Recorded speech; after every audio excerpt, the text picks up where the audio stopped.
Hello, are you a female in your reproductive age and you suffer irregular menstrual flow, elevated blood sugar, obesity, acne, severe acne, hair all over your body, especially on your face, your chest, and on your back? Don't move too far, move closer to your screen. Let's have a conversation. So today on Morning Talk with Falakemi, I will be talking about polycystic ovary syndrome, popularly known as PCOS, or some people call it polycystic ovarian cysts. But before I move further, let's quickly dive into basic anatomy. So the normal menstrual flow happens when the hypothalamus release the something called GnRH that further stimulate the anterior pituitary gland to stimulate the FSH and LH, that's follicle stimulating hormone, and the luteinizing hormone. Both of these hormones help in ovulation.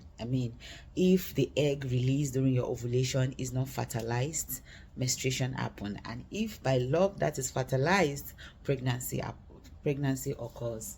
So because the cause of PCOS is unknown, science believe that there is a disruption to the production of the LH and FSH, and as a result of that, the ovary secretes more of male hormones than female hormones in patients with PCOS. That's basically what happened. So it's good to say that patients suffering from PCOS have more male hormones in their body than female hormones, which is testosterone and androgen.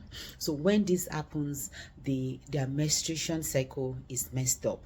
So in a normal 12-month calendar menstrual period that someone that doesn't have PCOS have, they usually just have 3, 4. So they menstruate maybe 4 or 5 times in a year. Some don't even see it in a year at all. They see it maybe after 1 year, it just pops up on them again. So if you have all these general symptoms that I talked about, like hirsutism, which is an evidence that you have a lot of male hormones in your body. Hair all over your face, on your chest, and on your back. They also have skin tag. They have acne. It's severe in obese patients, but that doesn't mean that all polycystic ovarian syndrome patients have acne. Some of them don't have it, and not all the polycystic ovarian patients are obese. So, but generally, the general symptoms for PCOS are hirsutism, baldness, irregular menstrual flow, elevated blood sugar, and that's because they have something called insulin resistance. Their body cell is not responding to insulin as it should, so they have a lot of insulin in their body, so they are prone to diabetes or pre-diabetic. So hirsutism, acne, baldness, weight gain, especially around your abdominal region, elevated blood sugar, depression, anxiety. It's a general symptoms for PCOS patients. However, not everyone with these symptoms is definitely suffering from PCOS. There are 3 distinctive symptoms according to Rotterdam criteria that your doctor will see to say, okay, we need to do further assessments. And what are the 3 distinctive characteristics or symptoms? Number 1 is irregular period. So when I mean irregular period, it means in a year you may not see your period, or you just do period in 2 to 3 times a year. Again, I also have to emphasize, if you are on a pill, on all those contraceptive pill, you also might have irregular period. So you are not part of these people I'm talking about. So if you are also suffering from, if you are taking oral contraceptives and you have all these other symptoms I'm talking about, before you go and see your doctor, you may have to stop your oral contraceptives or your contraceptives for like 2 to 3 months before they start assessing you further for PCOS. That's by the side. So the 3 characteristics I was talking about, number 1 is irregular period, either heavy, light, or it just sits for a while and then it pops up on you again. So one of those, irregular period. Number 2 is when you have physical evidence of excess male hormone in your body, which are hirsutism, a lot of hair in your body, your face, your chest area, and on your back. Then another evidence that you have excess male hormone in your body is acne. And the reason why acne is happening is androgen, which is a male hormone that is present in your body, secretes something called sebum, and that sebum is responsible for acne, right? So when you have it in your body and you have acne, it's also an indication alongside with hirsutism. And the third one, which is a test on your doctor saying you do an ultrasound, and the image in that ultrasound shows that you have an ovary that is filled up with cysts. I mean, that cyst is like the follicles. The follicle at the period you're not doing, the eggs that are not being released into your body that are in your system are filled with cysts. So once you have those three distinctive characteristics, then your doctor will further do tests to establish that you're suffering from PCOS. And what are the tests? Number one, they want to check your hormone level. They want to check your testosterone. They want to check your androgen. They want to check your follicle stimulating hormone. They want to check your utilizing hormone level. They want to check your progesterone. They want to check all those hormonal levels to be sure that they are not varied. Once there's a variation in those, especially in your LH and FSH, and in most PCOS, their follicle stimulate the LH is always higher than the follicle stimulating hormone. So there's elevated LH and there's reduced FSH, an indication. And then your doctor will further want to check your insulin level. They will do something called the oral glucose tolerance test, and that test, you go fasting in the morning, they give you high level of sugar, and they tell you to go and come back for 2 hours, and they repeat it again, I think 3 times. Once is not stable and your other hormonal levels are not balanced, then your doctor can establish PCOS. So what is the treatment of PCOS? I'm sorry to let you know, but there is no treatment for PCOS. However, if the reason why you are visiting your doctor is because of infertility, your doctor will want, number one, because you're not seeing your period regularly, your doctor wants to regulate your periods to make sure your period is coming every month. Alongside, they will give you medication to stimulate ovulation. And the complication of that is actually a good complication, is multiple ovulation, which means that you have a lot of eggs, and then if you're lucky, you may have 5, 6, 3, 2 twins baby, right? Is a good complication.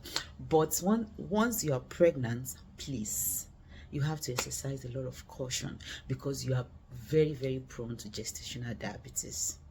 And then if the reason you are visiting your doctor is just because of the symptoms of hirsutism, weight gain, your elevated blood sugar, I just have to tell you the truth. And the gospel truth is, the first thing your doctor would tell you is you have to change your lifestyle. You have to reduce some pounds. You have to lose weight, because it is one of the triggers for PCOS is weight gain is very severe in obese patients. So your doctor is going to advise you to lose weight. Your doctor is going to give you medication to regulate your period, and they usually prescribe them oral contraceptives, which help to regulate your progesterone and testosterone level, so that you can have a normal menstrual flow. And then another thing they do is they tell them to control their blood sugar, which as a result of their insulin resistance. So they place them on metformin, they give them phenicide to be able to regularize their hormonal level. And then, because this disease causes a lot of emotional stress, you need a whole lot of psychosocial support. And then what are the complications of PCOS? Because of the insulin resistance, one of the complications is diabetes, hypertension, coronary heart disease. And then I have to let you know, people with PCOS are prone to uterine cancer. And you see the reason why I always emphasize on this platform that you have to go for your annual check all the time. At least visit your physician once or twice a year, because there are a lot of misconception out there. You hear people saying, oh, obesity runs in my family, my parents are very hairy, and that's the reason why I have hair all over my body. And because you are out there eating and you're not very conscious of your weight and what you eat, and you're not healthy conscious, you might be suffering from PCOS, elevated blood sugar, and then you're gaining weight, and you don't know you have PCOS until you're married, and then you start running helter-skelter. Meanwhile, you remember the adage, prevention is better than cure. So if you know early, you'll be able to prevent it early. Okay, that's why I always emphasize, it's not that I'm here to just be yelling every day to tell people to go for medicals. A whole lot of people are dying due to ignorance, and these are things you can prevent. And if you don't go to the hospital, you hear people saying, hey, nothing is wrong with me, I will go now. They will try to find something to tell me. Is it not better for them to find something to tell you, and you start preventing it from happening to you, than you just sitting down there and dying and killing yourself because of ignorance? Hey, please. We're in January. We still have 2 more days or 1 day for the end of January. Please book to see your physicians for your annual physicals. And then when they call you, because most of these tests, they are not ready in 24 hours. Some of them, they take 1 week, 1 month, 72 hours, 48 hours. So if there's a variation, your doctors will have to call you. Once they call you, do not ignore any of the advice. Any medications they give to you, take it and take everything seriously. Life is too precious. Life is interesting. Don't just waste yourself because of ignorance. Today, I would like to say thank you, and I'll be stopping here for today. I don't want to bore you too much. Please, before you go, don't forget to click the notification button and follow me on all my social media platforms. Drop me comments, suggestion of any topics you want me to touch base on, and I'll be happy to do so. Thank you, and have a good day. Bye.